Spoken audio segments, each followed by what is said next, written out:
If you've been feeling like your career suddenly has fewer options, fewer moves, fewer openings, fewer next steps for yourself, you're not imagining it. Roles are broader today, teams are leaner today, and titles are harder than ever to come by. And promotions that used to feel inevitable now feel uncertain.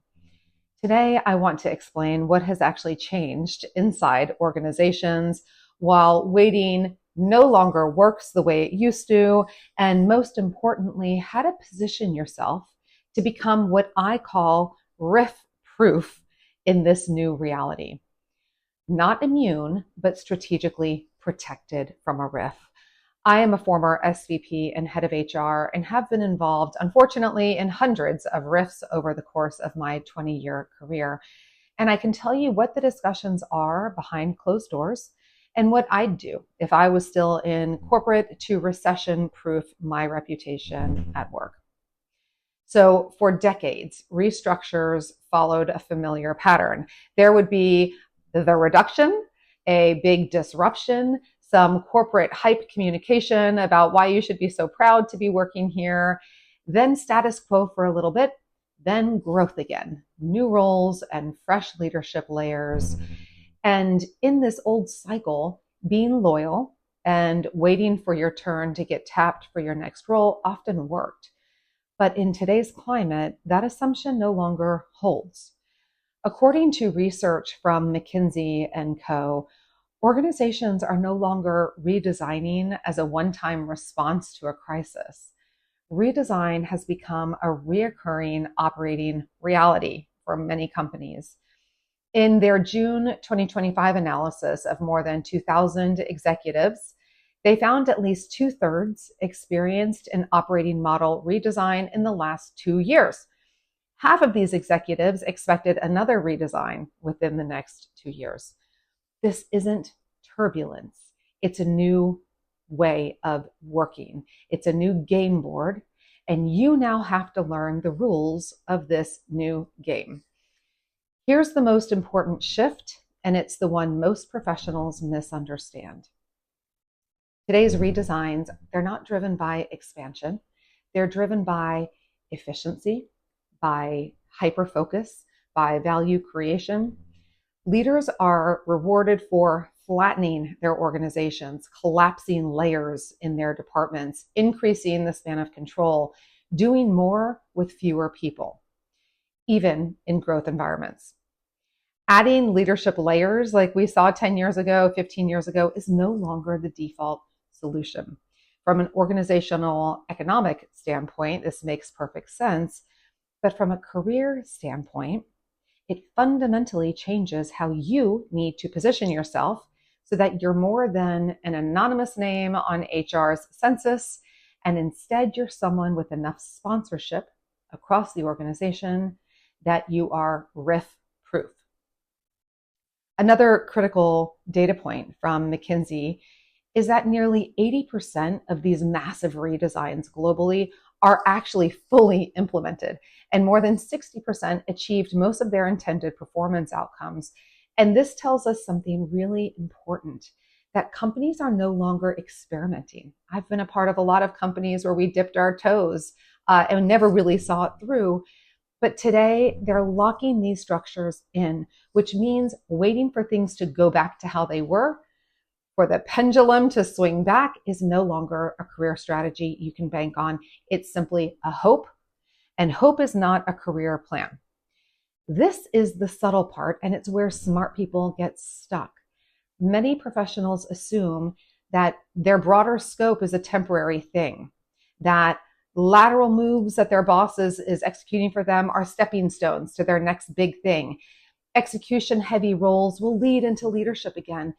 But here's what you need to know. In leaner operating models, those roles are often structural endpoints, not transition phases.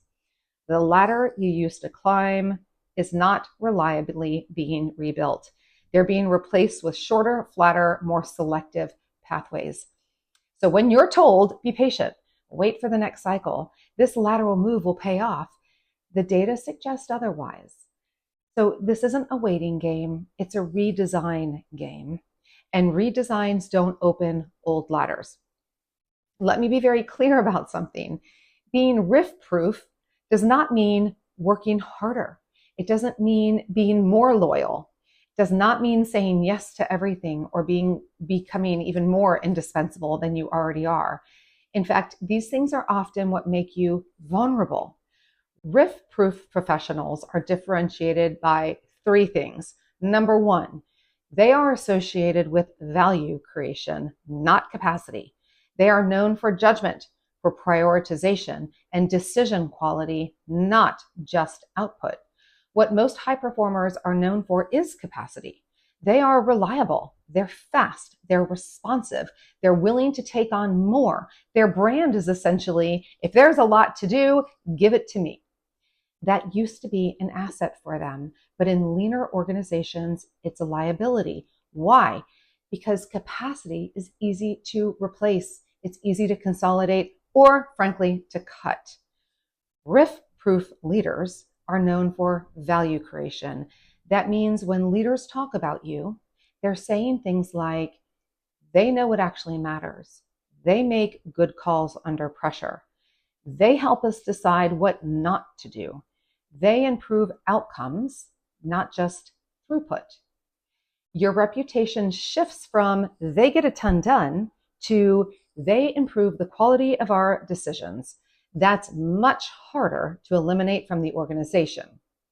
What this looks like in real life, instead of saying, here's everything we're working on, you say, here are the two priorities that actually move the business and what we're deliberately deprioritizing.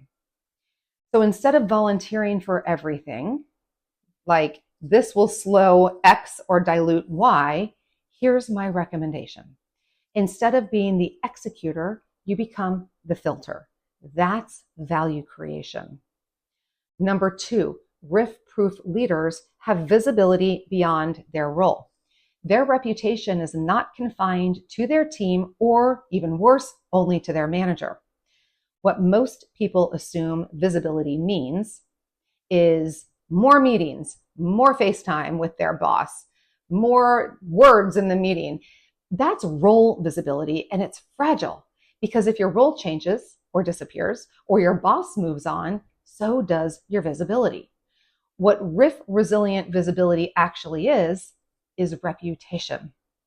You want your name to come up outside of your immediate team, beyond your direct manager, in conversations you're not in. You want people to know who you are, not just your job title and what you manage. After 20 years leading HR and hundreds of RIFs, let me tell you why this matters in layoffs and redesigns. During reductions or restructures, decisions are happening fast. Leaders are forced to ask themselves, who do I need to keep? Who can I redeploy? Who would be hard to replace? If only one person knows your value, you're vulnerable. If multiple leaders can articulate why you matter to the organization, you are safer. Here's what this looks like in practice. Say you're known for a specific strength or lens. Leaders outside your team need to seek your input. Your work is influencing decisions beyond your remit. Someone senior can explain your value without looking you up on the org chart. That's visibility beyond your role. And number three, RIF-proof leaders are valuable in the external market. Remember, being RIF-proof is not about guaranteeing you're never going to be impacted. It actually means that if you are, you're positioned to land another job quickly. Professionals who are RIF-proof know that if their role disappeared tomorrow, their career would likely pick up where they left off. They have options, and options equal power and control. These folks are making sure that their value isn't only tied to the work that only makes sense internally, like I lead the strategic initiatives for the North American Transformation Office, that only makes sense inside that particular company. Instead, they're making sure that their value, their scope, and their level is clear even without your company's name attached to it. That's the difference. This is where careers must evolve. If operating models have changed, career strategy must change with them. That means stop depending solely on internal structures.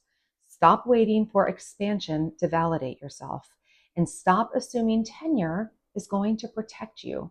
Instead, intentionally create visibility. Build new sponsorship across your organization and outside of your organization. Develop a clear external leadership identity. Actively explore opportunity and pathways beyond your shrinking internal system. This isn't about leaving, it's about leverage. And the strongest leaders are not trapped by their organizational chart. Here's the reframe I want to leave you with. Your career is no longer something an organization hands to you after a restructuring. It's something you must actively redesign alongside the business reality. Those who do this early gain power, and those who wait get managed by the system. If this resonated, like the video below, subscribe, and share it with somebody who keeps being told, hang in there. And if you want help repositioning yourself to be truly RIF resilient, not anxious, not reactive, schedule time with me and let's talk about how I can help support you.